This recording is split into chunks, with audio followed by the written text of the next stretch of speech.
Hello আসসালামু আলাইকুম। আজকের ভিডিওতে শেয়ার করব খুবই সিম্পল একটা চিংড়ি মাছের রেসিপি। এজন্য শুরুতেই আম্মু হলুদ, মরিচ, লবণ দিয়ে চিংড়ি মাছটাকে ভেজে নিয়েছে এবং সেই একই তেলের মধ্যে পেঁয়াজ কুচি নিয়ে নিচ্ছে। এখন পেঁয়াজটাকে একটু ব্রাউন হয়ে যাওয়া পর্যন্ত ভেজে নিতে হবে। তারপর আম্মু এখানে কিছু গরম মশলা অ্যাড করছে, যেমন তেজপাতা, লবঙ্গ, দারচিনি, এলাচ এটসেট্রা। সব কিছুকে আবারও একটু নেড়ে নিতে হবে এবং তারপরে আম্মু এখানে ইউজ করছে পেঁয়াজ বাটা। পেঁয়াজ বাটাটা দেওয়ার পরে কিন্তু ভালোভাবে একটু মিক্স করে নিতে হবে। আর এটা ছিল আদা বাটা। এবার সব কিছুকে খুব ভালোভাবে নেড়ে মিশিয়ে নিতে হবে।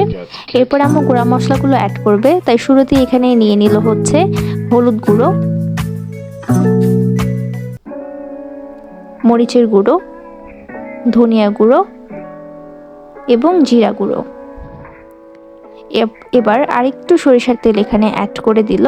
এবার সব কিছু আবারও খুব ভালোভাবে মিক্স করে নিতে হবে।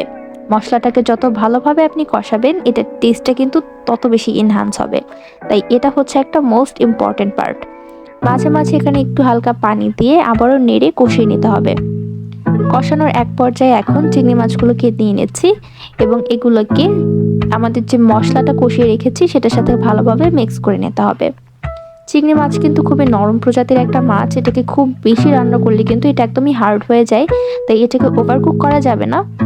ভালোভাবে নেড়ে চেড়ে মিশিয়ে এখন এখানে চাল দিয়ে ঘন করে না গরুর দুধ দিয়ে দিচ্ছে। আপনারা চাইলে কিন্তু এখানে নারকেলের দুধটা ইউজ করতে পারেন, এটার টেস্ট সবচেয়ে ভালো হবে। বাট আমাদের কাছে আসলে ওটা ছিল না, তাই আমরা গরুর দুধটা জাল করে দেন এখানে ইউজ করেছি। আর আপনারা যতটা গ্রেভি চান তার থেকে একটু বাড়িয়ে আসলে এটা নিতে হবে, কারণ এটা এক পর্যায়ে কিন্তু কিছুটা শুকিয়ে আসবে। ঢাকনা দিয়ে ঢেকে এটাকে ভালোভাবে সিদ্ধ হওয়া পর্যন্ত আম্মু নেড়ে নিয়েছে। এরপর পরিমাণ মতো লবণ এবং উপর থেকে হালকা একটু গুঁড়া দুধ দিয়ে ব্যাস এটাকে উঠিয়ে নিলে কিন্তু কমপ্লিট।